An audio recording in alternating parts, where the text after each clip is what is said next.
Welcome to Defen, Paula. Yes. Episode number 73.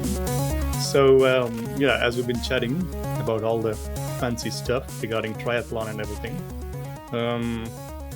let's get started a little bit about Clojure, and then let's get back to triathlon thing again. What he really means is let's start about Clojure, then get back to Emacs. Exactly. Well, I don't know enough about Clojure, and I know even less about Emacs. That's good. That is good. That is good. That's how we get started then. Yeah. But so I think the biggest question, not biggest, I think the first question I think I'm interested in is like, when did you start with Clojure? Because you've been writing software for ages now, right? Yes. I started in 2010 in July. Ah, okay. So almost nearing 11 years. Yeah. The pandemic not has a strong point. Changed my... He's a data scientist, you know. I need to run through my ML program to realize what. Never let any of your employers listen to this. I mean, nobody listens to this, so that's okay. Oh, you'd be surprised. I mentioned at work that I was going to be on a podcast, and people said, "Oh, which one?" I said, "Defen," and eyebrows went up, and "Oh, that's really great!" And yeah, cool. Okay. We bribed them to fake the enthusiasm. But yeah, so before coming to Clojure, so what were you working on? Where did you start in the software thingy? Oh, started. I was writing C when I first started. Yay. And Clojure always begins with C. And then move to L. Well, I was doing a little bit of assembler, but it was mostly C. And I was learning to write Windows programs at the time. Yeah. And then around about that time, the Win32s framework came into Windows 3.11 for workgroups. And so I was learning the 32-bit system as well, but also learning about undocumented DOS, because there was still a lot of things you couldn't do in Windows without like talking to DOS underneath, but DOS didn't actually do these things for you, or it did, but they didn't document it. However, lots of people have figured this stuff out and written books on it, like Andrew Schulman's books. And so I was doing a lot of that to start with. Can I just ask you a quick question, Paul, before we go there? It's like, 2010 seems late to be starting with C. I started in 1943, and that, eventually got into C. 2010 was when I started with Clojure. Ah, right. Okay. Cool. Yeah, that's... Pay attention. That kombucha is getting to you already. Oh, that is true. Right, okay, cool. Right now I'm with you. Okay. Windows for Workgroups wasn't around in 2010. I know, I was thinking, what the fuck? Some legacy systems and... No. Why is she starting like this? It's weird in 2010. You asked me. Okay, sorry. Where did I start? I misunderstood. It was back then. Right, sorry. Okay, good, yeah. I think it was probably me misunderstanding. No, it's fine. Definitely me. Mishearing. It's right. Anyway. Come on, let's do it. Right. C. Yeah. Windows for Workgroups, MS-DOS. But then did you continue doing Windows stuff for a long time? Or did you move into other like Java and then slowly other languages as well? Yeah, well, let's see. I went through C, mostly C for several years. But I moved off Windows and into Solaris and Digital Unix, and then back to Windows doing other languages like Delphi, or I spent a bit of time on VBA. Yeah. I spent some time with MFC, and a lot of C++, and then C++ on QNX. Ooh, wow. The RTOS thing. Yeah. That was for the rail system in Melbourne. All the passenger information displays. Right. I was a team lead on a project for like updating all the displays on the Melbourne awesome platforms. And that was all done in C++ on QNX. But then around then, I moved more into Linux and Java. Okay. And I was there for I was solidly on Java for about 8 years. But in the meantime, I learned, some friends pointed me to SICP. And through that, I became enamored with Scheme, or that approach to programming. And so every language which had Lambda in it suddenly became more attractive to me. Yeah. And I'd look at Ruby and think, yeah, but no. And I looked at Scala, and Scala got me a lot further. And I love the immutable data structures in it. And I was really getting much more into Scala when the nonprofit I was working for said that, we'd had the global financial collapse and they were going to focus on their core technology, which was not what I was working on. Could I find something else? And I went to a company that was doing Clojure development. Okay. So your path to Clojure was from SSEP and Lispiness, and then that led you to Clojure, or is it something? Sort of. I mean, Yeah. I was very enthusiastic about getting into Clojure, but I was a semantic web person. Right. And that's what brought me to the US in the first place. Yeah. And then and that's what I was doing. And then the company I moved to in 2010 was doing semantic web development using Clojure. Ah, okay. Right, Is okay. it something?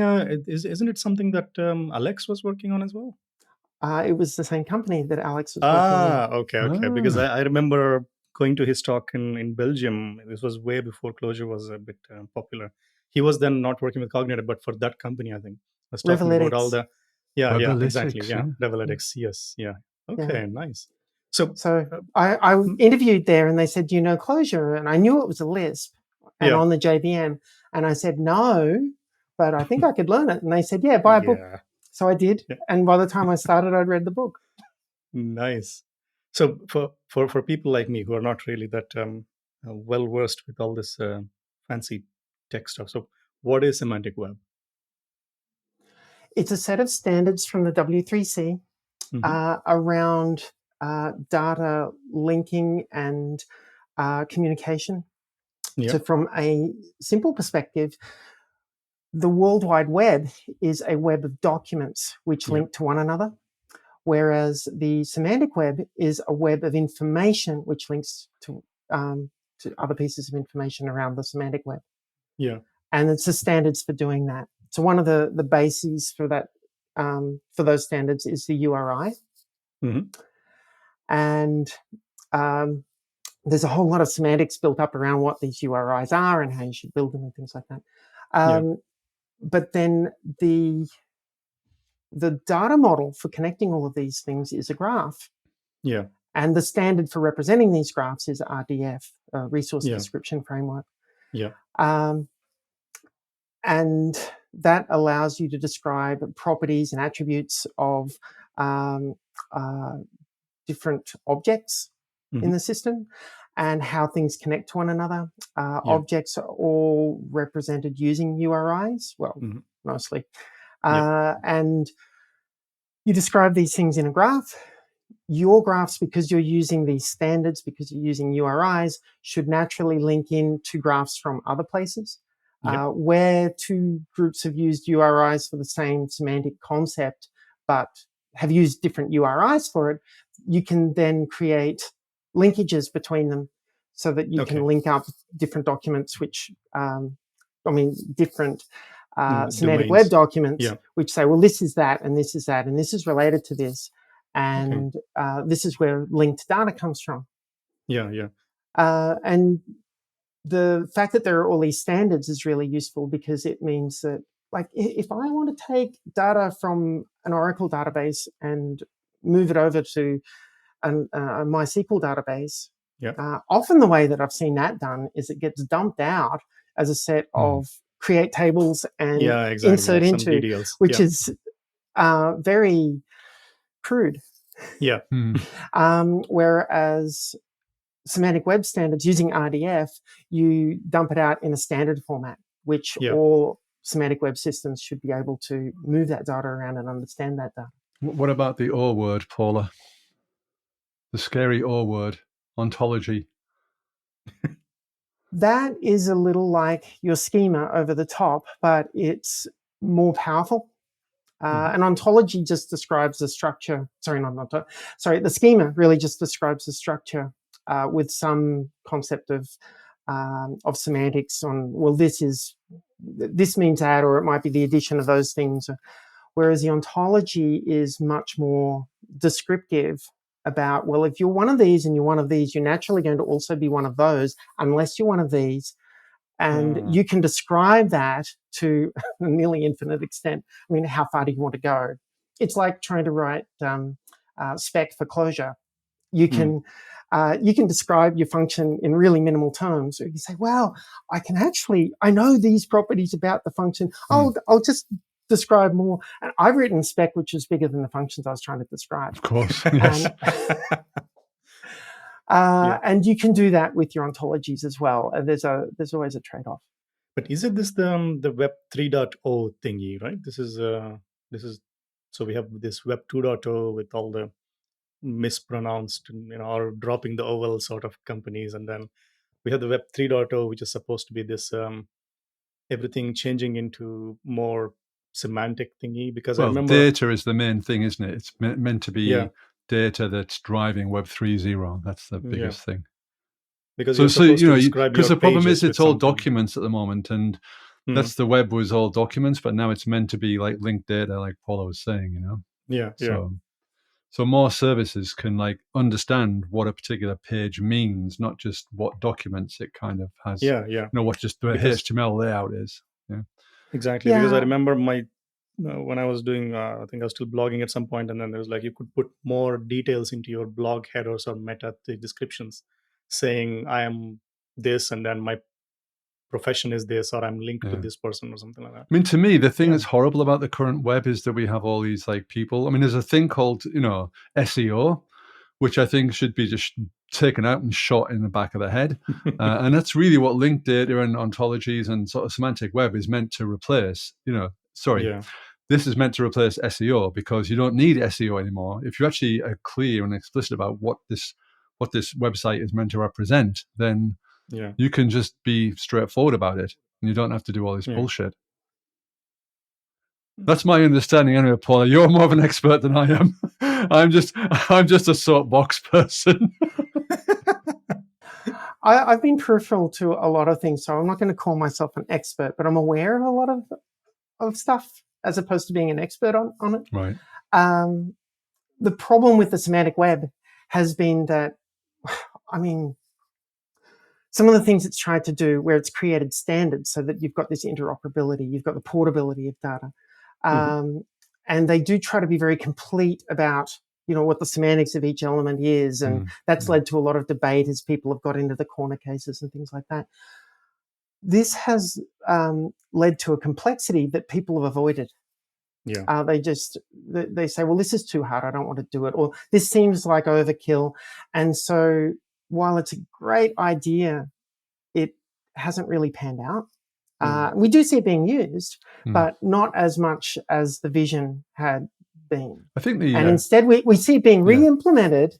Locally. Without all of the complexity sometimes in small local areas, but it's missing things which make it portable with other applications. And so the semantic web, it's a nice ideal, but it just hasn't been working out in the way that a lot of people had hoped it would.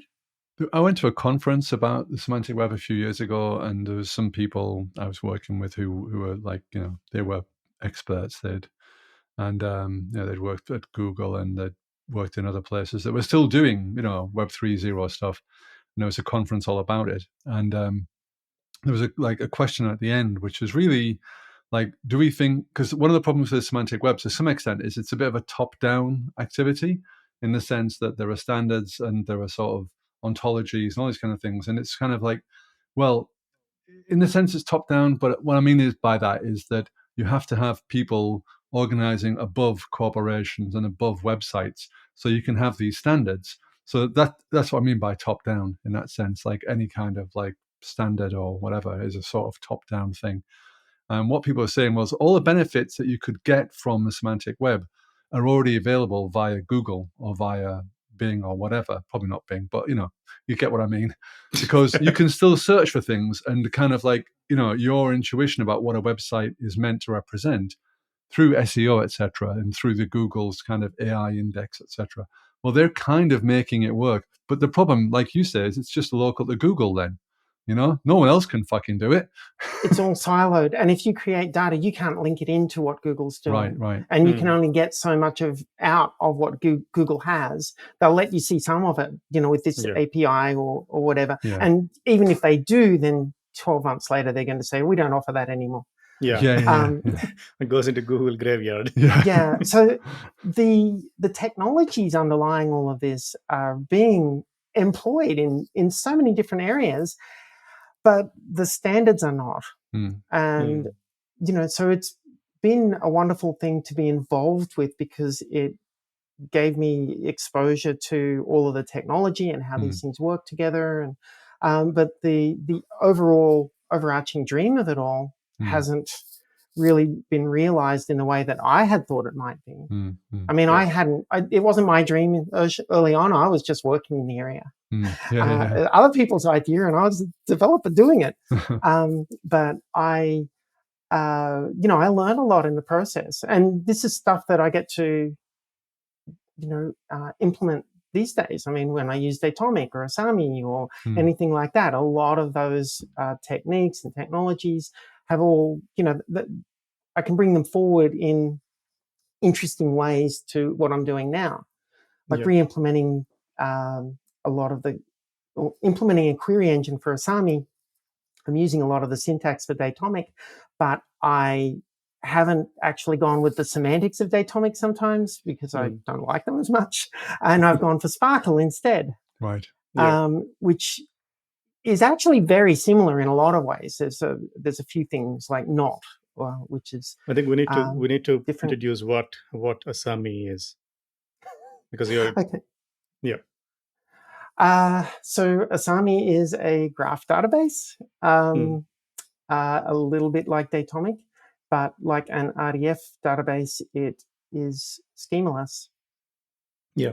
So which is funny because I heard you talking about schema on another podcast at one point, and like everything has schema, or what does it mean to be schemaless? So before we get into Asami, so what do you think about the current state of graph databases? Because we have this Neo4j. Because I've been playing a little bit with some obscure graph database called SAP HANA. Now, that's one of something that I don't want to publicly admit, So and you just did. Yeah, as I said, nobody listens to this podcast, so I'm safe. But because it's all basically implemented. At the end of the day, it's just basically two big SQL tables and then edges and vertices, and that's pretty much it. And we had this multiple graph databases come and go. Like we had this Titan DB thing, and then now Janus Graph and Neo4j and dgraph most recently, which is in Go.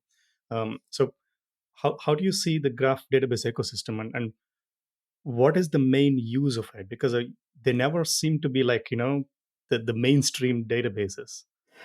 No, they don't. Personally, I like using them. It depends on what you build over the top of it. They're very. The idea of graph databases is that they represent data at a very simplistic level. Datomic, publicized this idea of the datum, which is an entity has an attribute of this value. Value and time, Yeah. And transaction, and that's a very small unit of information. And graph databases are built on units of information like that. Now, some of them are, a little bigger, like Neo4j, I believe, which I haven't used very much. Neo4j, I think, has entities which have attributes on them, and then connects entities to each other through these edges. Yeah. Other graph databases say, well, the attributes are basically edges to literal values. Oh, yeah. And so they don't necessarily distinguish between entity and connections from one entity to another. And that often comes down to an implementation detail, and it may be exposed in the query language or may not. So various graph databases are taking different approaches to the same sort of thing, you really do have a very elemental view of how data is structured, and that will be less efficient for some applications than, say, a relational database is, or a document database. But it also tends to be extremely efficient for certain sorts of things, graph traversals, or just the fact that you'll often have a lot more data indexed that you can get to rapidly that you wouldn't necessarily be able to with relational databases. Like, oh, I'm missing this index, so the query takes the query takes 2 minutes. But if I had the index, the query would take half a second. Whereas graph databases tend to be a lot faster on those sorts of things. But then when you say, okay, I can find the data quickly, but let's build up the documents or the structures out of that, that could take longer. It's a different way of viewing your data. And each one of them takes a different approach. And then you've got the whole scalability issues of, like, if it's in the cloud or if it's local. If it's in the cloud and you're replicating, if I find this information in this part of the cloud, but the remainder of the information's over there, what's the best way to join that in a scalable way? And that's not easy. And I think there's been a lot of issues around doing that and not enough research into some of that. I would expect Amazon to be doing some of it. I applied for a job with Amazon, actually, just when I started at Revoletics. And I had been doing graph databases since 2000. And and so it was 10 years later, and I'd been working on this graph database for like 8 or 9 of those years. And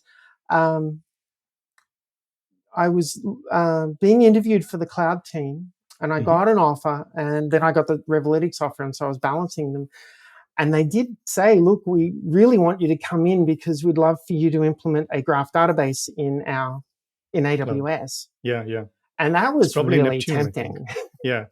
Well, but and that's what ended up coming out some years later. So I was kind of curious as to how that worked out and who they got to do it, and nice. What the infrastructure for it is. But I would expect that. I don't know a lot of the details of Neptune, so I would expect it to be dealing with a lot of the questions that I have around how to scale things. When you've got replication and you find the data, how do you then connect it to other data? Because the whole point of a graph database is the connectivity in the data. And if you split it up too much, then there are performance implications to that. What about, like, because one of the most obvious use cases to some extent these days is the social networks or networks in general of, different things, networking, IoT, these kind of things. So, I mean, given the fact that Facebook is a social network, I mean, they've got some graph. Used to be. Well, yeah. the anti-social network now. Yeah, exactly. Because they're that's so often the use case, isn't it? A friend of a friend of a friend, and how do you like traverse this graph, and then traversing one way is like one thing, but actually going back up is also tricky when you can go back up left and right. Whereas with relational databases, the navigation of those nodes is much more difficult in both directions or many directions. Graph databases are good for getting out that way. But I mean, again, this is where I'm saying if you've got linkages, part of the graph is stored here and part of the graph is stored there because of scalability, then how do you find those linkages in an efficient way? Because you're going to have to ship, one part of the data to a place where another part of the data is, whether they both go to a mutual place in the middle or whether one travels to the other to be linked. You have to do it in some way like that. I've seen too many technologies which take the simple approach of either bringing it all into one place. Usually they just bring it all into one place because you can get it up and running. But I think that leads me to the thing of so Asami, right? So how do you compare Asami with these other graph databases? So Asami is a poorly. graph database, right? I compare it very poorly. Um, uh, well, it's fast. A lot of what we do is in memory. Yeah. And so we haven't had the scalability issues there. Mhm. It's very fast and effective, and it's been a really good way for doing things locally. Yeah. Getting things up and running and working is easier and simpler in Asami than it is with other systems I've used. Mhm. Also, because Asami is closure script, Yeah. there's only a few local graph databases which do that. I mean, there's DataScript, for instance, Yeah. and Data 11, I think, is a more recent one. Mm. So these will run in your browser for you, and we get a lot out of that. But Asami also works on a system where it's storing things in files, Okay. and I do hope to push this out into other things like Redis backends and things like that. Mm. But Mm. to date, it's been almost entirely me, Yeah. and I can only go so far as one woman. Yeah. But it's She needs help, people. You heard it here first. well, apparently I'm getting some help soon. And I That's mean, good. that said, I've had a couple of I've had some public PRs come in. I've Mhm. had there's one person on my team at work who's helped with some query Yeah. manipulations, which Yeah. has been really useful, and I'm hoping to get more of that. Mhm. But apparently, there will be more people coming in to help with the project in the not too distant future, I hope. Mhm. At the moment, I believe I'm the only one who's really across all of it. But um, But but yeah, it's written in closure script, or is it something that you can use it on JVM closure or closure? Yeah. it's almost all of it is CLJC code. Okay. So it can be used in both closure context as well as in the Yeah. browser. So the Okay. only parts which are not in CLJC are in CLJ or CLJS. Hmm.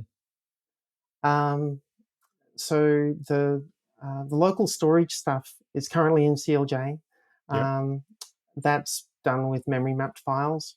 Hmm. Um, and unfortunately, I don't have an async interface for a lot of this stuff, and I'm going to have to do that to Yeah. use local DB. So, the local storage. Yeah. Yeah. Um, and there are reasons why I haven't gone that way. There are performance implications on the JVM. Yeah. But we do want that flexibility in the browser as well. But as things stand, we can have smallish graphs and just store them into local storage in the browser. Okay. Uh, but yeah, it takes a bit of time to load data up into Asami. Other Hmm. systems are faster. Hmm. In the JVM, you can just do that in the background. But because the reason for that is that it stores data in indexes. So Yeah. if data has been stored, then it has been indexed, Yeah. and that takes time. Yeah. But once it's in there, you can access it really, really quickly. Hmm. There are other systems which are much better at loading data up Yeah. quickly, Yeah. but they don't answer queries as quickly. So Yeah. there's trade-offs there. Yeah, this Um, is something that because I've been investigating tgraph for one of the projects that I'm working on as well, and there are a couple of surprising things that you see when you work with graph databases when you're coming from relational databases.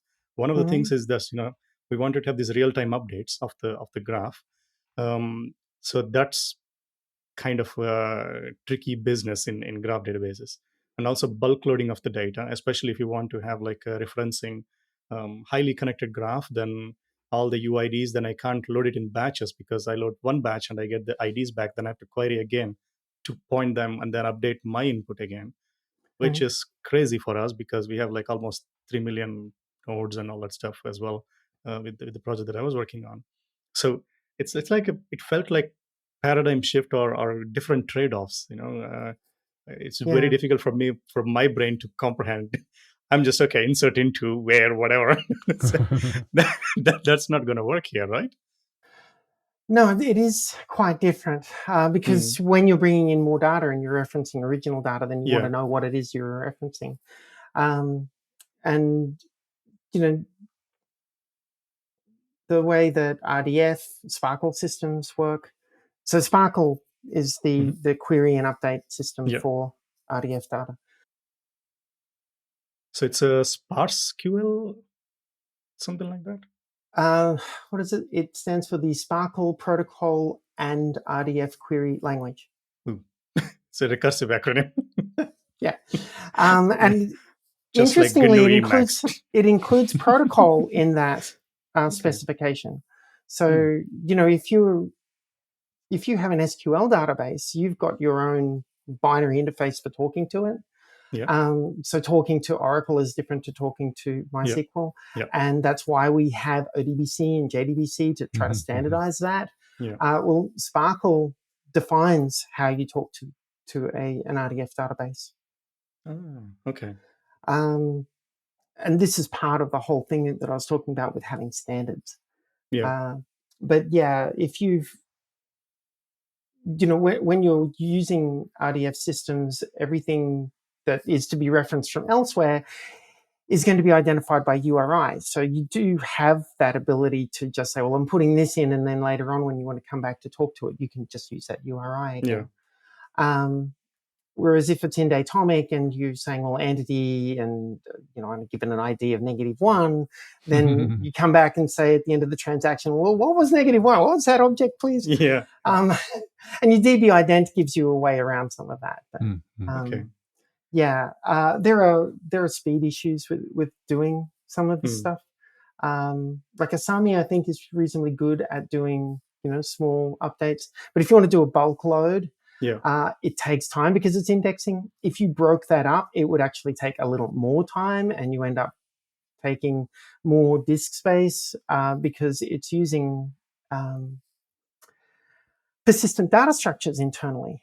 So if you do a bulk load, that's fine. But if you then break that bulk load up into 2 or 3, then the first one, expands the tree structures on disk, but then the next one will end up copying a lot of that tree structure because it was persistent. And, the third block will copy a lot of it again, and you really don't want to be doing that. But if you do it in one go, then it'll take you a minute to upload, a gigabyte or so. Oh, not a gigabyte, but more. I think at the moment, there's a lot of optimizations to come in, but when I released the Asami 2.0, which has storage, I think I'm only getting, I think it's 1,200 statements per second being indexed. Which sounds like a few, but if you insert a gigabyte document, that can be millions of statements. So 1,200 per second isn't a lot. But if you look under that's on the server because... side, I assume.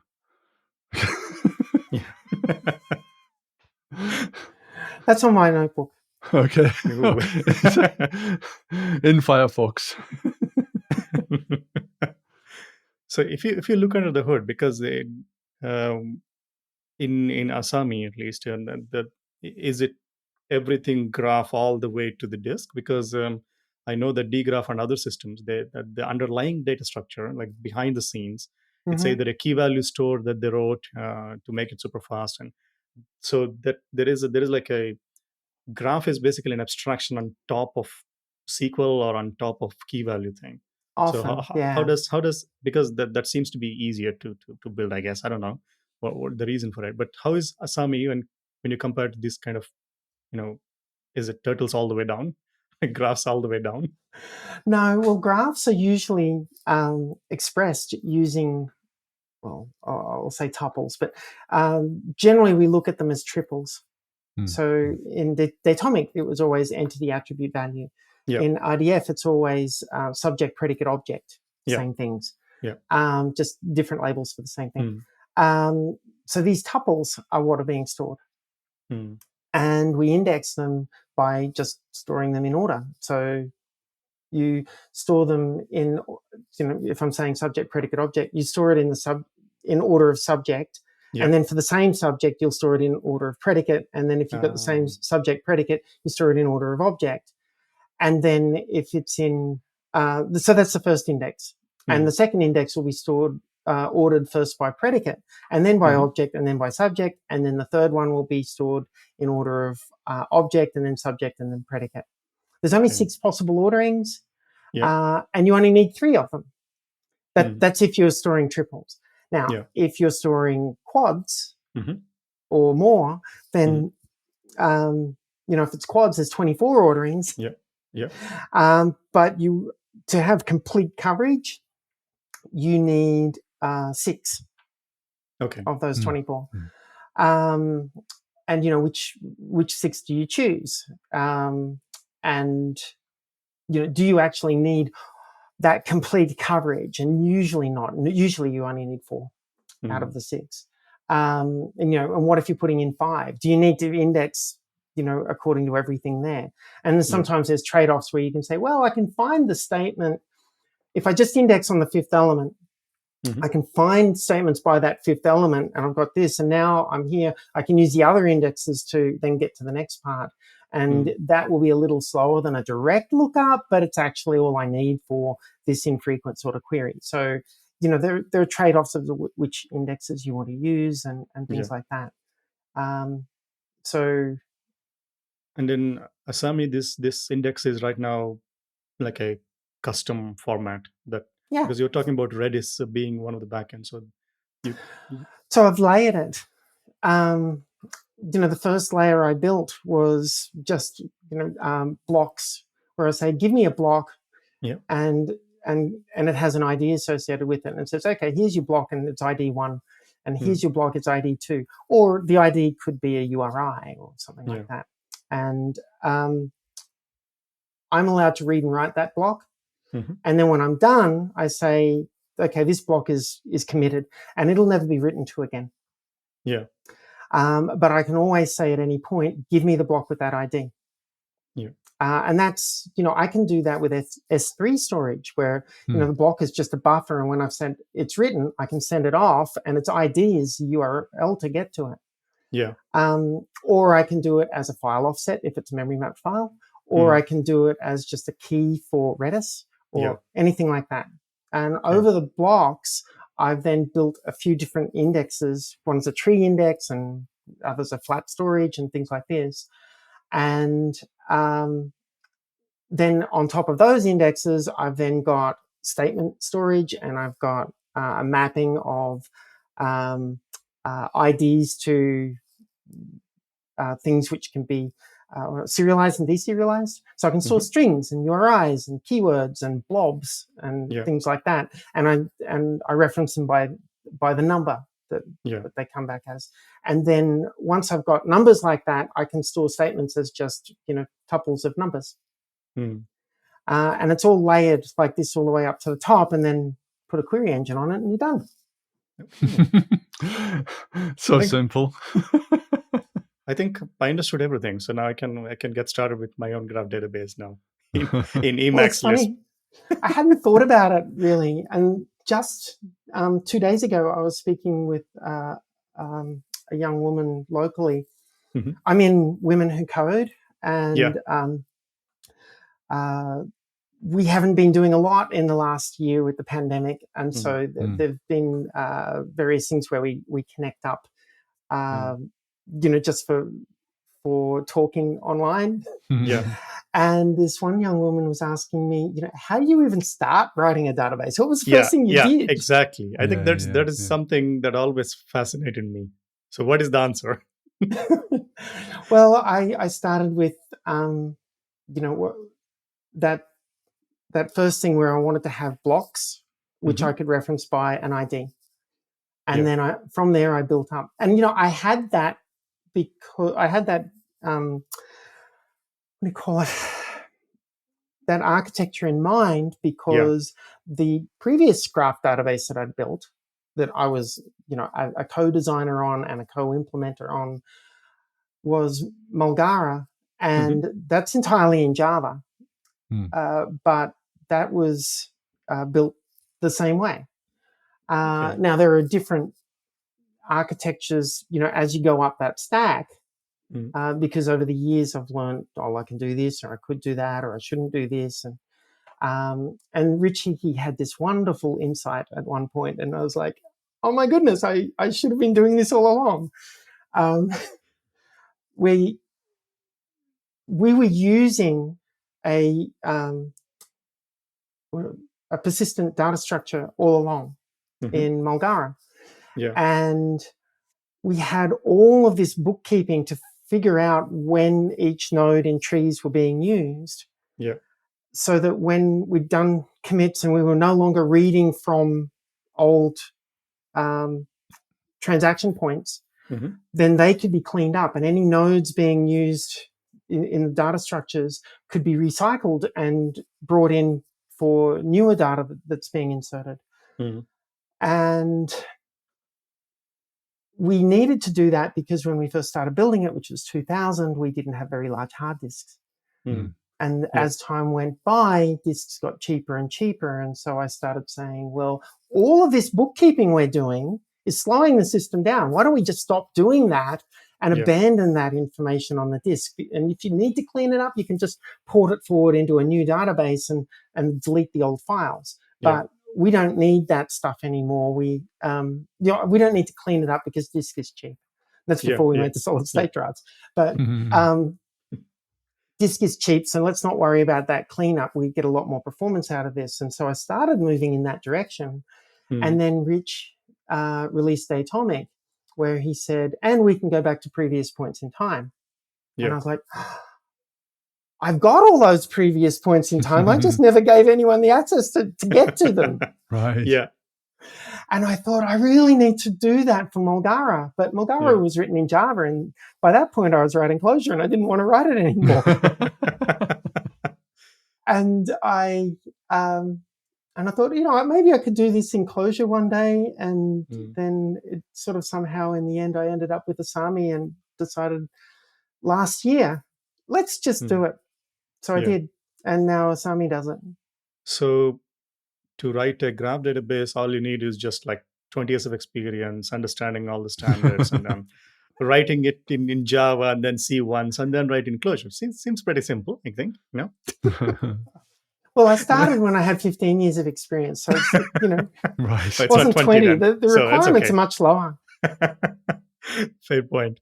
So let's talk about the query side of it, right? Because now querying the graph database these days, you have OpenCipher, you have GraphScript, you have GraphQL, you have Sparkle, you have Datomic's way of querying. Yeah, Tinkerpop, Gremlin stuff and everything. So why did you pick Sparkle, and how do you see the other query languages? Well, Asami doesn't do Sparkle right now, though it should. Okay. Bad database. Back to 2000, so originally it wasn't called Mulgara.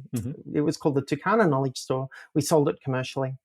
And then in 2004, I think it was, we open sourced it and gave it the name of an Australian marsupial because we were all Australian. It was called Kawari. And then about a year later, the VC investor who came along for some strange reason decided to close us all down. And there was a lot of money left for people who wanted to buy this system. And so a number of them approached me and said, hey, would you continue working on the open source side of it? And we'll pay you that money. So I did that for a bit. Then the company who bought Tucana had issues with the way we were doing the open source stuff in Kawari. So we said, look, you take hold of Kawari. I don't care anymore. I'm going to fork it and we'll do Mulgara.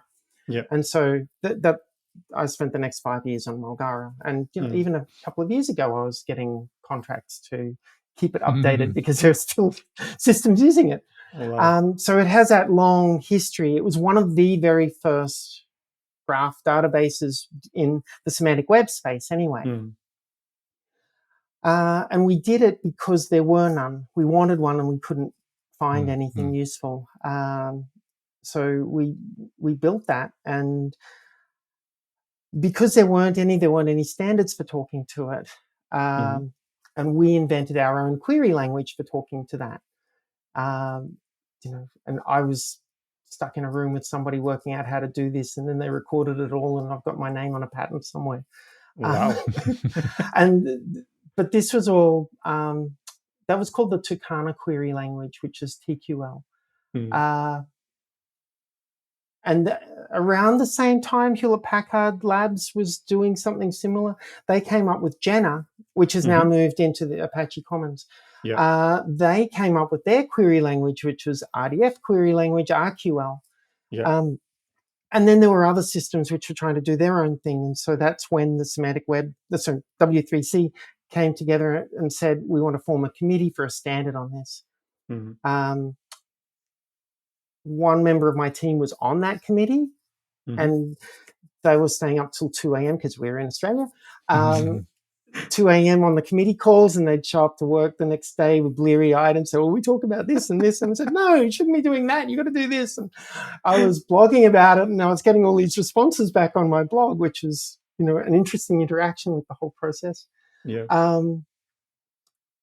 So I ended up on the second committee for Sparkle, so Sparkle 1.1. And I was involved in a lot of that. And so it was influenced both by RQL and TQL, and a lot of experience from different people who had implemented these things over the years. And, so I had done a lot of that work and had a good idea of what the semantics meant and why they were being done one way or another. But, having to parse text in a query language is annoying. I mean, I know we've got Instaparse, but it's still a frustrating process to go from from syntactic representation through to this is what, and Datomic, just by doing everything in basically Eden, it's very similar syntax. It's the same shape. It does the same things, and it just made sense to me to use that because I didn't need to write a parser at all. Yeah. And in fact, I take the where clause and I actually execute the where clause as is. I don't need to do any transformation on it. I just execute it. There are a few queries which, if you're doing aggregates, I'll do transformations on some of those queries. But I really like that Eden approach. So if I do a Sparkle engine, I'll end up parsing it and turning it into Eden and executing that. So mostly it's the data log kind of query language here for Asami as well.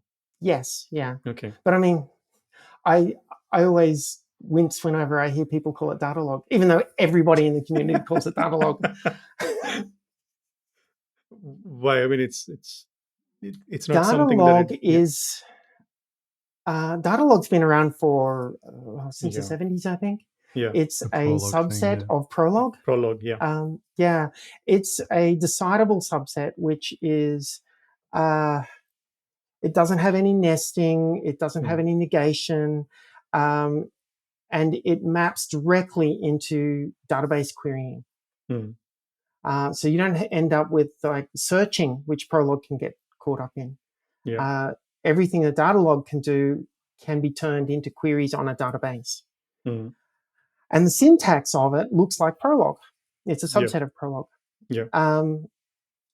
Now, what Datomic is doing is a pattern-based thing, which looks like Sparkle, frankly.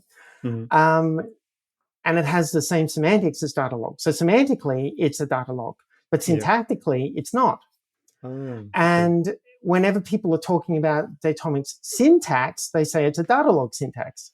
It's like, so Datomic is Datalog. Semantically, it really is. Syntactically, it's not Datalog, but that's what everybody calls it now. And so I kind of have to accept that that's the way the world's changed. But anyone outside of the Clojure ecosystem would not understand that when you said Datalog, that you're talking about this Datomic style query, because it's Yeah.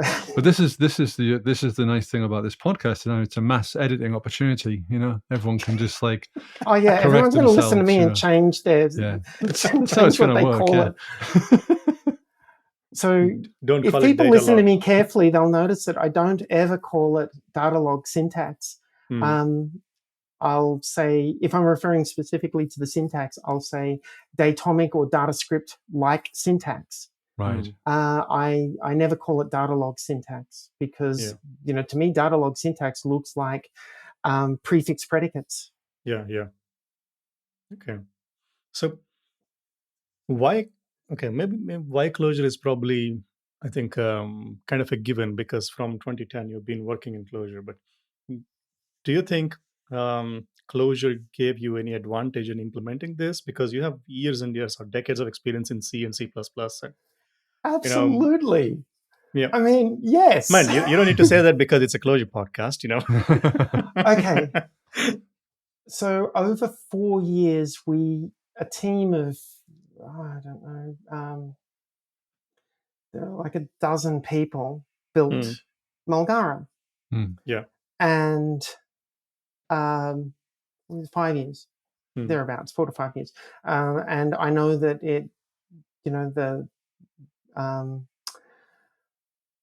the founder of the company, the two founders of the company, they invested their mortgage, everything they had into it. They then took on money from a VC to make all of this happen. Asami really came about as a part-time project for me, and it's just been me mostly. There have been a couple of features. Joel Holbrook's Falcon has implemented a few things in querying. I've had 1 or 2 features come in through PRs, and but all of the storage, all of the query engine, this has been entirely me. I have other jobs, other things that I've had to get done, and I managed all of this by myself because I was using Clojure. Yeah. And I was a little horrified at how large the storage system had become. Because, I mentioned that whole layering approach. Well, there's a lot of code in there, Clojure code, and the namespaces look really large to me. Yeah. And so I said, for the whole storage system, how big is this thing? And did a line count on it. And I skipped the blank lines, but I left the comments in, and I tend to be very verbose with comments. So, maybe a quarter to a third of my source code will be comments. Yeah. But I think I totaled around 7,000 lines. Oh, wow. Whereas, Mulgara, I think, is more like 100,000 lines. Yeah. It's an order of magnitude smaller. Yeah. Yes. Yeah. And it was, I can look at a function and see what it does. Sometimes it takes a bit of effort to understand what this bit of code does, but this is why I write a lot of comments, because I know I'm the person looking at it in 6 months. And, and wondering, what the fuck is this? Exactly. And I often have. And so the more experience I get, the more I write comments. Right. I have some code where I've got more comments than code. And I have no qualms about writing very tricky code. So long as I have extensive comments around it to say what I'm doing and why. But I can look at a function. Typically, I can fit the entire function into a page, and I can see it all at once, and my eyes can go up and down and around it, and I'll understand what I'm looking at. And if there is some sort of complex chunk of something, well, that becomes its own function, and I'll describe it. The function name is what I'm doing there. Yeah. And so I'll be going through a thing and I say, well, and now I do the thing. Well, I've got the do the thing function happening in the middle. And I know that I do that thing. And, I'm doing that thing in a loop, or I'm doing that thing mapped across something, or, and then when I want to say, well, what are the details of doing that thing? Well, I can go into it. And that whole drill down approach that I learned from SICP. So one maybe is the obvious comparison then, or the interesting question, maybe I'm flattering myself here, is like in terms of like Java, you're doing everything like based around class designs and objects and stuff like this, and messages in theory at least. And obviously with Clojure, you're doing more functional programming, again, in theory at least. So how do those things like play out in terms of, your implementation, in terms of like the comparison? Was a lot of that like the cognitive overhead of objects like helping, or was it when you stripped it off, was it actually a lot of complexity fell away?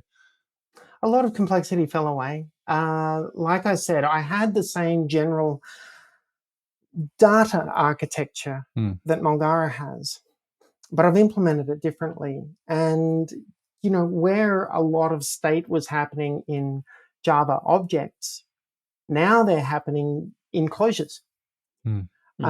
And, everything's functional. So I'm trying not to update things. There are a few occasions where performance has meant that I've really had to go back in and change something to stateful. I had, I have a module which takes entities, which are maps of nested complexity with, actually these things come straight out of JSON. So they can be maps of values, or, so that you can have submaps and you can have arrays and, all the way down. And I've got to turn that into triples. And I have to process that whole thing, turn it into a series of triples, which then get inserted. And I did all of that with pure functions. And then I was being asked, can you please make this faster? And so I went in and I, created a lexically scoped, sorry, not lexically, I apologize. I went in and I created some dynamically scoped bars. And it would all be occurring within a thread, so I'd use volatiles. And the same functional pattern was being executed, but rather than returning structures, which then get concatenated together, instead, as you go through the functions, it was doing, it was conging into a vector that was being held in the volatile. And then I'd return that big vector at the end of it, and I got a 20-fold speed improvement. Right. Yeah. So that was really disappointing to go from really pure code, because when things go wrong or when I want to change something, everything's isolated beautifully. But when I changed it to this, it, necessarily is, I'm going to have it's going to tie it into the implementation a little bit more. The data that's going in now matters, it's ordering, etc. And that was mostly in testing, but I was concerned about the way that this would change the isolation levels. So far, it's been good. And in fact, we had a problem just the other day where there was a remnant of something where I'd processed an array as a recursively. And then it turns out we were getting JSON where we had several thousand items in an array, like 10 levels down in the map structures. And I didn't know that because it was it was a, I can't remember how big it was, but it was a very large JSON file. And, you spit it out to a console and it takes 5 minutes to scroll past. So you can't. And putting it into Asami through an out of stack error. And it turned out it was because I was processing arrays as a recursive operation. And so I changed that. And the recent work that I'd done on this with one of my colleagues had shifted that into updating a volatile. And so I got rid of that recursion part, because I was doing the recursion, I get back a big list and then I'd into the array. Well, now the recursion now directly puts things in and I don't recurse down anymore. I loop over it. And, some of that work, has paid off. And it's pulled me further away from functional programming, which I'm not happy about. But at the same time, there are practical concerns with performance. And that's going to continue because, this sort of thing should probably be done in Java or Rust or something where, you're a bit lower down. But if I had set out building it like that, then I could not have done it as an individual. So you make it right, then you make it fast, Yeah, and it's gradually moving that way. Yeah. But I mean, doing it in Clojure, I'd spent a year and I had this thing up and running. Asami was originally a side project on Naga. I built the Naga rules engine. The idea was it was abstracted away from any graph database. My plan was to talk to Sparkle, Datomic, OrientDB, a whole lot of them. And my manager at the time was thrilled with it and said, do this on company time. And, okay. And he said, but I don't want you talking to a commercial system like Datomic. Can you build your own?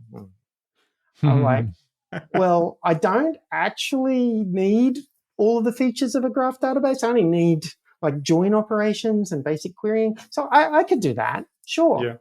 And I did. And it fits into 2 namespaces. It's really quite small. It does have a query planner, but the queries at that point were just join operations. So the planner was just, which order to do the joins in. And so that code is, small and tractable, and you should be able to read through that without too much trouble. And I did it in a couple of days, I think. The problem was that he then he was very happy with it and asked for more features and more features. And it kept growing. And the next thing I knew, I was rebuilding a graph database. And then he turned around and said, I want to shift all of this off the computers, the back-end stuff on AWS, and put it into the browser. Can you make it portable? Wow. So I renamed everything to CLJC and it all worked. Not really. I renamed it all to CLJC and then I learned what the differences were. And I discovered a couple of ClojureScript bugs, which I reported and were fixed. So that was great. But it mostly just worked. But it has, directed me. Sometimes I wanted to do something and I went, no, I've got to make sure that I got it working on both systems together. But that's how it evolved. And eventually it got so big, I thought, this has nothing to do with the rule engine. It should be its own project. And so I pulled it out and we had this avatar naming scheme. And so I used the character Asami as the name for the project. And, that's where the database came from. And the whole storage on disk, that was my idea. I was bored last year during a pandemic, so I started it. And I mentioned to my new manager this time, that I was doing it. And he said, oh, that sounds great. You should do that for work. So I got to spend, I think, overall, I spent maybe 3 months, maybe less. And I built the whole thing from scratch. But it was a pet project, and it could be done better. And I want to refactor some of it. One part of it is in AVL trees, which I'd like to keep using, but another part is also using AVL trees, and I want to shift that to B trees. But yeah. And so one of the things that you said that is the performance thing that is still in Clojure, but you have to make some trade-offs in terms of the design of the application, whether using functional, pure idealistic, platonic functional way, or or some other thing. Are there any other frustrations or issues that you faced with Clojure? Like, okay, this would have been done in Delphi, fuck this. Something like that. Oh, goodness, I haven't looked at Delphi for 25 years. Doing some of the low-level memory mapped operations, that stuff is frustrating in the JVM in general. especially when you say, right, I've got this mapping, but now I need to extend it because the file has to be bigger. That old one has to go away now so that I can free up my address space for the process. Mm-hmm.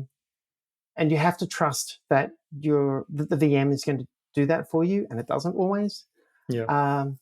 And there was some magic voodoo that we had in Mulgara that prompted the JVM to do that. Yeah. And I've got a little bit of that still, but that shouldn't be happening. So do you use, I mean, I've done something similar in the past with Netty. So, you can use like these Netty abstractions over these NIO things, or is that not something that you need to worry about? No, I haven't got any kind of abstractions like that. I'm working directly with it.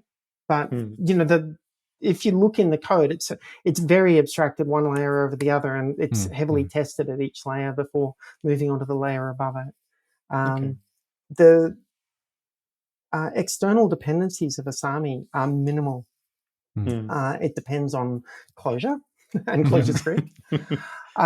It depends on core cache. Right. So, and not all of the caching is available in ClojureScript. Yeah. But so I've actually ported some of it into ClojureScript, and that then used a map that I can't think of the person's name who's done it. I can look up the code, but so there's a couple of things which I've pulled in like that, but there's no there's very little external dependency at all. In fact, now that I've said this, I'm kind of curious to see what some of them are. Yeah, I'm looking at it. So you have core cache, you have Zuko. Zuko I wrote. It's actually because Naga was doing some things, and I wanted Naga separate from Asami, and yet I wanted it also to be able to talk to other databases. I wanted to be able to run Naga without any dependency on Asami. And so the things which are going to be used by both projects were put into a utility library, and that's Zuko, which is another avatar character. Yeah. So and Naga is it comparable to something like other Clara, or is this like basically a rule engine? It's we a have rule Clojure engine, Clara, and If you go to the 2016 ClojureConf, I did a talk at it where I described Naga and the whole architecture and what it does and everything. Yeah. I'm dependent on Prismatic Schema. Yeah. So you're still using old world. I like the ability to describe my schema elsewhere. I really struggled pulling my schema into a separate namespace in when I was doing it in spec. I also found that the spec schema was dragging me into doing a lot more development on that side, whereas the schema that I needed, the level of description I needed, was being handled quite well by Prismatic or Plumatic Schema. And so I've stayed with that.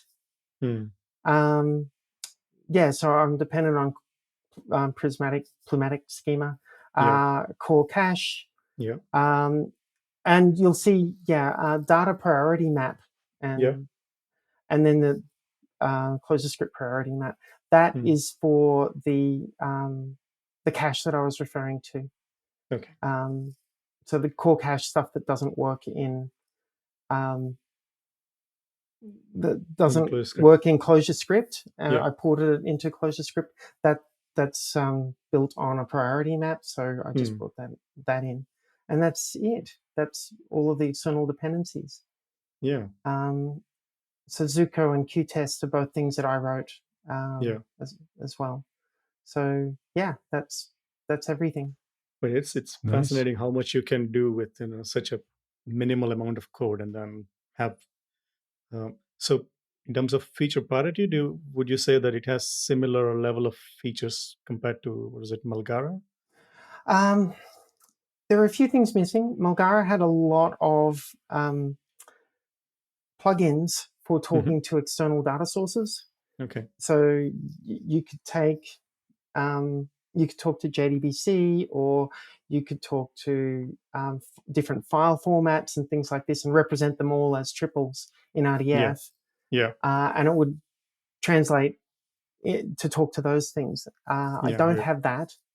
Yeah. Of course, the API for talking to Mulgara was Sparkle, and I don't do Sparkle. But Okay. I think that would be a relatively thin implementation. So I created a ticket for it anyway. Yeah. See if I ever get to it. Yeah. Then, but in terms of the engine and what, in storage and query capability, then yeah, I think it's pretty close. Wow. I think that's amazing. Yeah.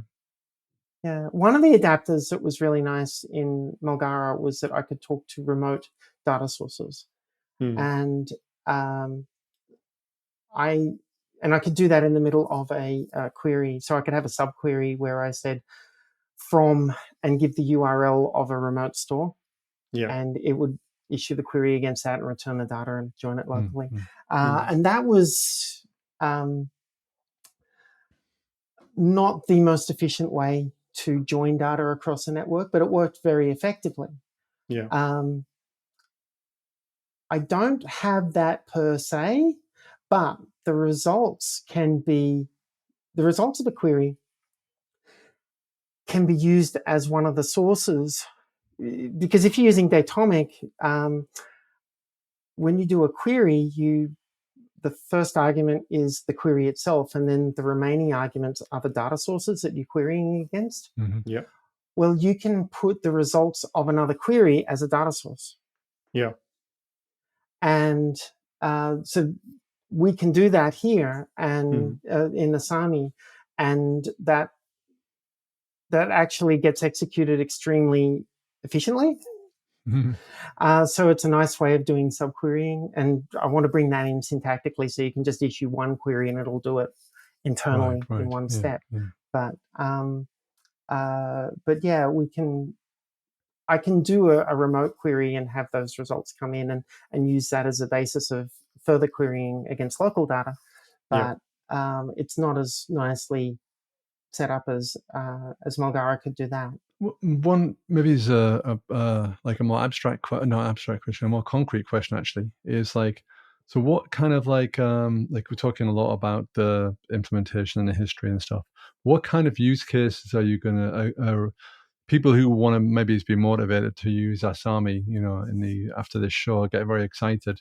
What kind of use cases are there? Is a sweet spot for Asami?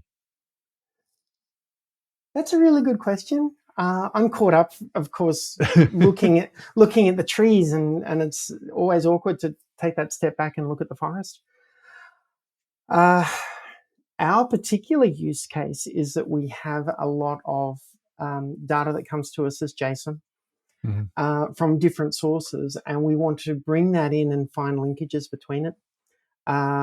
Query to find where things are linked, and then infer new data from that can also go into the data structure. And it's very effective at that. I'm personally finding that it's really useful for exploring JSON. So one of the things that RDF does is it has very strict ideas about what can go in the subject, predicate, and object positions. So the subject position can be blank nodes or URIs, and that's it. The predicate position can be URIs only, and the object position can be URIs, blank nodes, or values, and values like anything. So Datomic, let's see, is very similar. The subject position is going to be entity.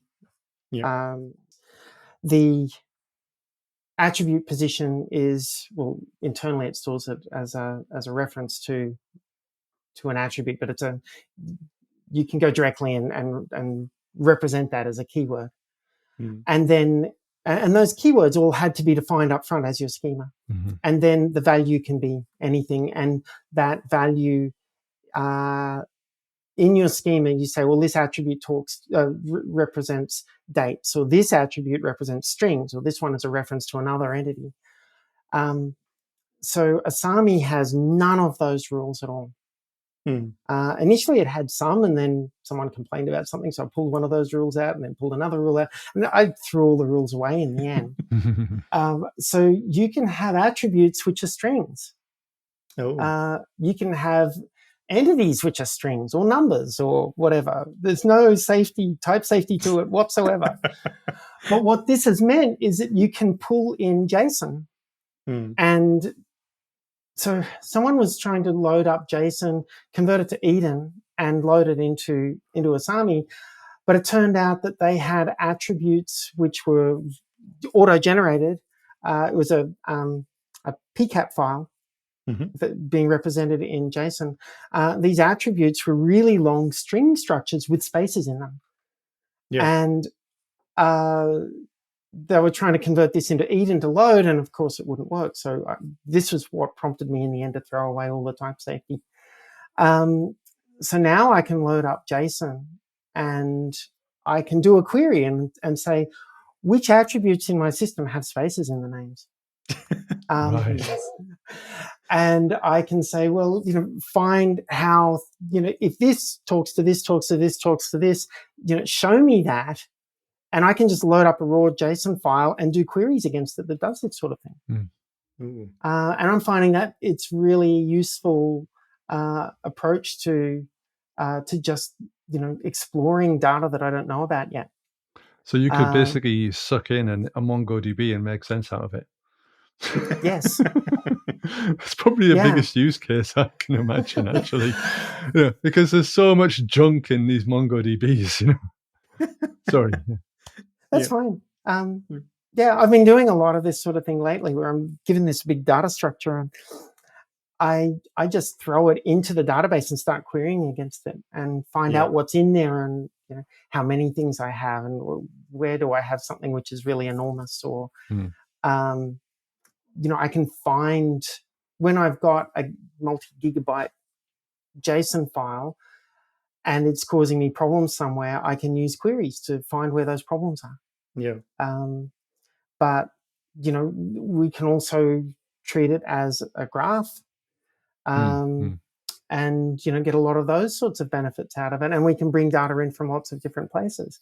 So it's just one feature away from dethroning Excel. Just all you need is just a UI, and then you're ready. I think that seems to be the holy grail. Well, for me, it would be really nice if it were done, but it's not. And the longer I'm on it, the more I realize it'll never be done. Sure. And the idea that someone might be coming to help me soon is really exciting. But nice. I mean, I love the fact that it's now big enough and useful enough that I can do things with it. And I never set out to build a database. I set out to build a rule engine, and I was told, well, can you build your own database for it? And that was all I had expected to do. Right. And it just kept growing. And, and now a lot of those new features are trying to figure out how to expose that in the rule engine so that the rule engine is essentially, no, not essentially, it is a data log rule engine. And but data log is in the data log sense, not data log sense. Yes. It's literally in the data log sense. And so I can write data log programs. So I can take a whole lot of Prolog and then put it in directly and it'll execute it just fine. Okay. Have a look at that 2016 talk I did. Yes. At the end of the talk, I do exactly that. I take a small program in Prolog and I run it through Prolog, and then I run it through Naga. Wow. Nice. And it was being backed by this storage. So that was what I set out to do, but now I've got a database. Because I knew from Mulgara that, a database was too big to implement as one person. I couldn't do it. And I would never set out to build something like that because it's just too big. somehow I built it. Didn't mean to. But at this rate, I think you're gonna go and then build the operating system, like the Lisp OS that you need to run this database on. Well, at the moment, I want to do new things, new features, but I keep having to dive back in to fix one thing or to tweak something else. Or, at the moment, I'm halfway through implementing document storage in there. So at the moment, it's all about the statements. And when you want to get a document out of it, it rebuilds the document out of statements. Yeah. But I'm half built the document storage as well.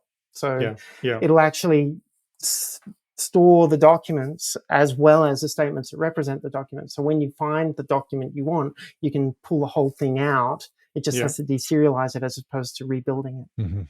Okay.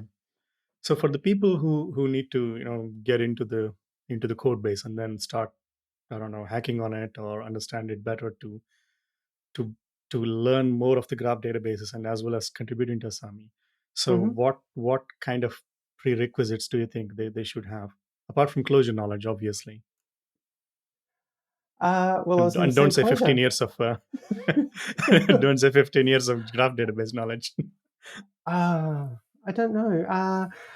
Having some knowledge of purely functional data structures. Yeah, by Chris Okazaki. Yeah, there's like a extremely important book, I think. Yeah. Yeah. So the podcast listeners can't see, but I'm holding up the book right now. Yes. Having some knowledge of that would be a really great start. Although, a lot of what Asami does in memory is just using Clojure data structures, which, is built on purely functional data structures. Yeah. But what's on disk is doing something similar as well. I don't know. A lot of it I try to explain in the code or I document in GitHub.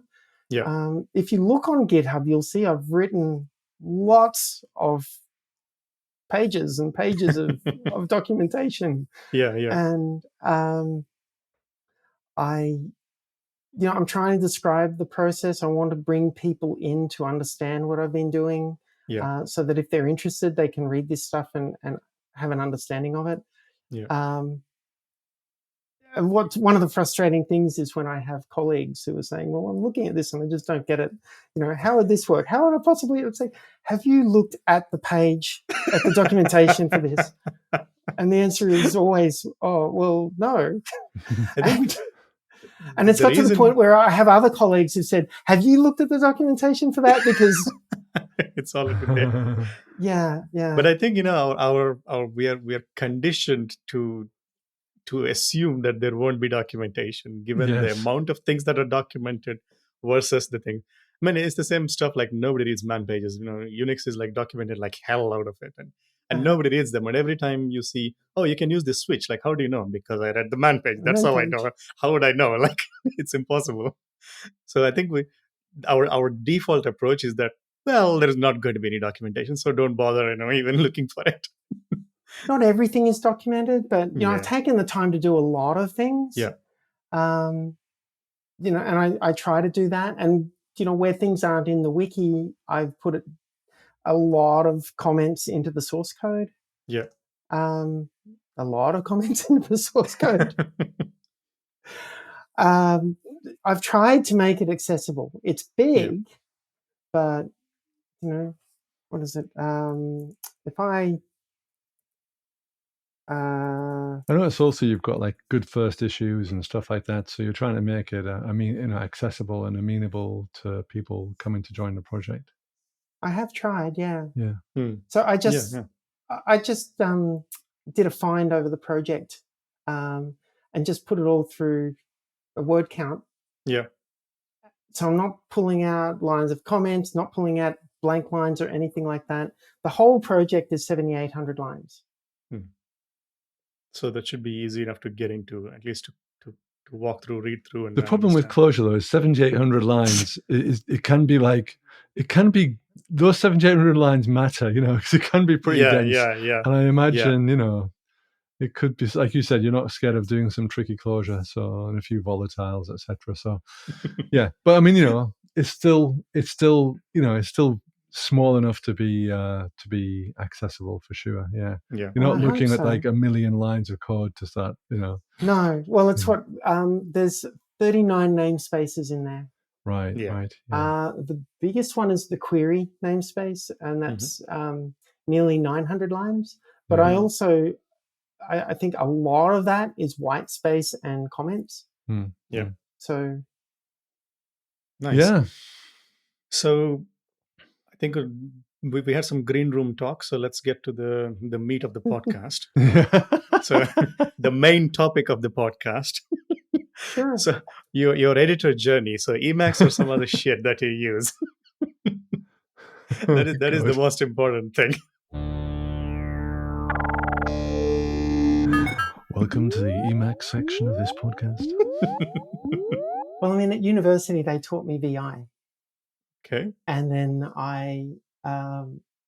when I went out to work in my first couple of jobs on Solaris, I was using VI. On Windows, I was using the Ball and C API. Yeah. I mean, the UI. The editor. Yeah.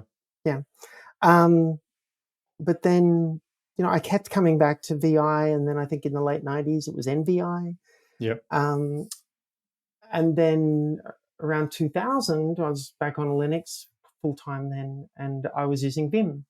Mm-hmm. And I used Vim pretty much constantly up until maybe 5 years ago. And I was just finding that Vim and Clojure are not as smoothly integrated as I would like.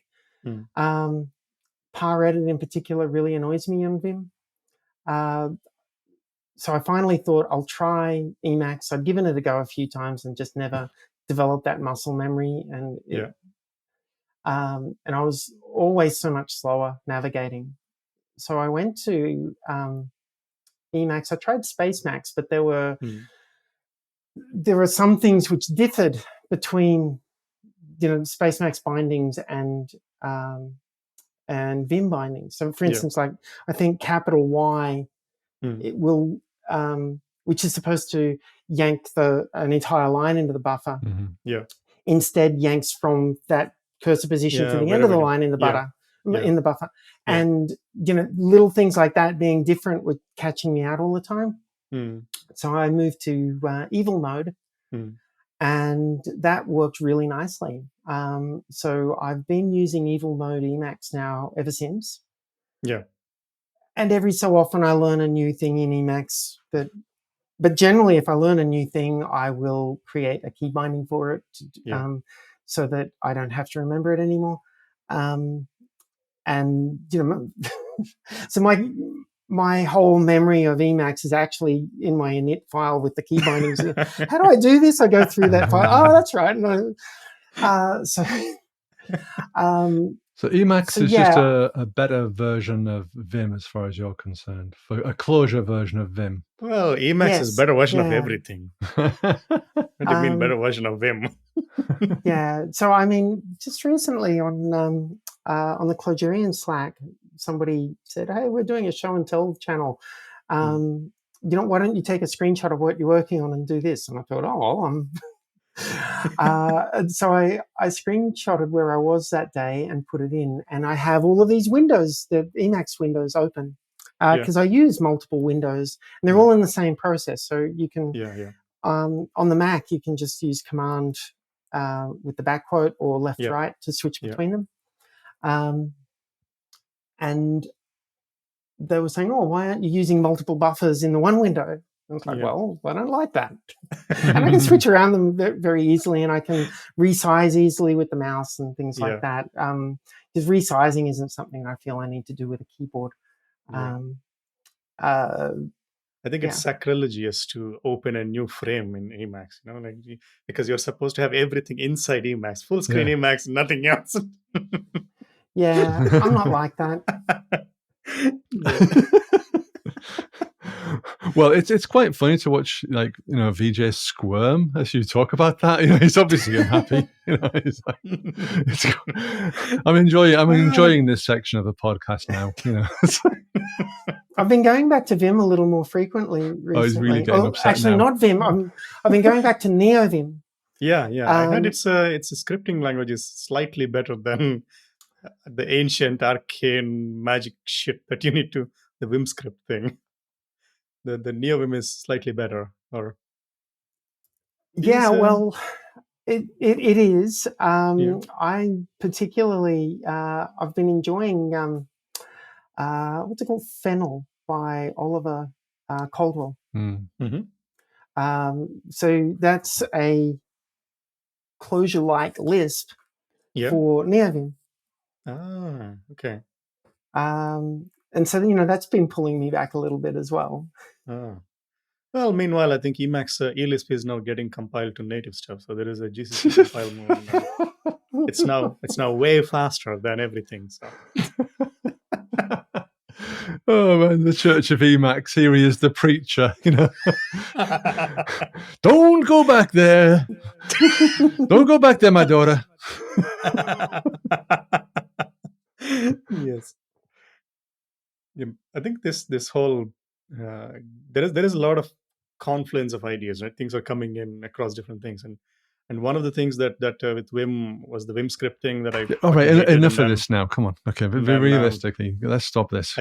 I think with Neo Vim with Lua, it's slightly better. I think I don't know, but I would not know because I don't use them. Anyway, Well, I just want a tool which makes my coding easier and faster. yeah, I navigate faster with Vim than I do in anything else. Yeah. So Evil Emacs gives me that. yeah, I get a lot of the benefits of Cider. yeah, So I do enjoy working with Cider, and that'll keep me in Emacs. But I like Evil mode, and I Yeah. just need to switch out of it occasionally, like if I want to try debugging. But honestly, I rarely use the debugger at all. And yeah, but it is I keep seeing like this kind of I also read the internet gossip that people like Linus, they never use debuggers apparently. It seems to be only for mere mortals like me putting breakpoints somewhere and then going through them. But debugging seems to be like, I never use that. So all these awesome programmers that are the legends of the internet, and then they're like, oh, we don't use debugger. Like, okay. they use PrintK. Yeah. Yeah, everywhere. That's basically one thing. Look, I've been known to abuse PRN. Yeah. And yeah, I mean, Clojure I find is really useful. Not doing this. I guess I could use a debugger to breakpoint something and go through.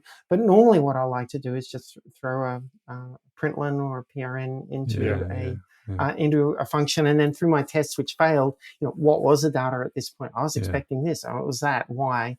And when I was early in my career, I had a mentor who taught me not to do so much of that, but instead to think, not to debug things, but to think, why did this fail? What's the expression? Something like, hours and hours of hours and hours of printing out different options can be can be used to save yourself from just 1 minute of thinking the problem through. Yes.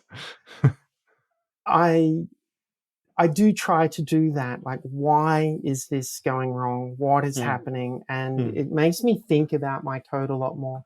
I'm not as deep a thinker as Rich Hickey is.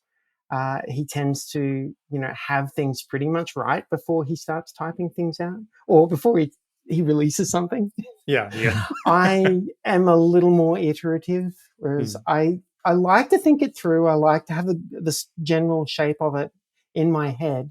But then as I'm building things, I'll sometimes realize, oh, I was wrong there. I've got to do this. And I'll iterate my way toward the solution more. And, it would be more disciplined to think it through better. Yeah. But I find, these are the habits that I've developed. I'm more effective this way. But I do think about it a lot before writing the first bit of code. Yeah. And then when things aren't working, I'll think it through a lot before I try to figure out how to fix it. Because oftentimes that quick fix is not the correct way to do it. You can introduce new problems. And so I like to think and understand my issues. Mm. Yeah. Well, it's a good bit of advice to start to wind up on, I think.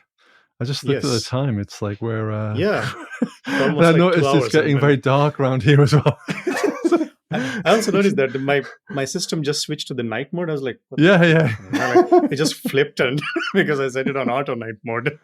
What is happening? Yeah, sorry, I haven't been paying attention to the time because I wasn't sure when we were starting after that pizza debacle. Yep, sorry about that. Yeah. Okay. Yeah, totally. I think it was delayed because of Ray's Pizza Adventure. Well, I think it's looking pretty good actually. So I hope it was nice. It was delicious. Yes, absolutely. Awesome. Yeah. Okay, so I think it's a good time to wrap up the discussion, and yeah, this has been. I mean, I could talk to you for hours and hours, and then pick your brain on more on this kind of stuff. But I think we gotta stop at some point. So thanks That's a lot. That's how you Paula, finish all the joining, podcasts, isn't it? No, not really. I mean, we say that to other people, to pander to them. But this time is real. He really means it. Yeah. Yeah, exactly. No, honestly, because as I told you, I've been looking into graph databases a lot because as a user, I don't have the level of knowledge to actually build this shit. So, well, neither do I.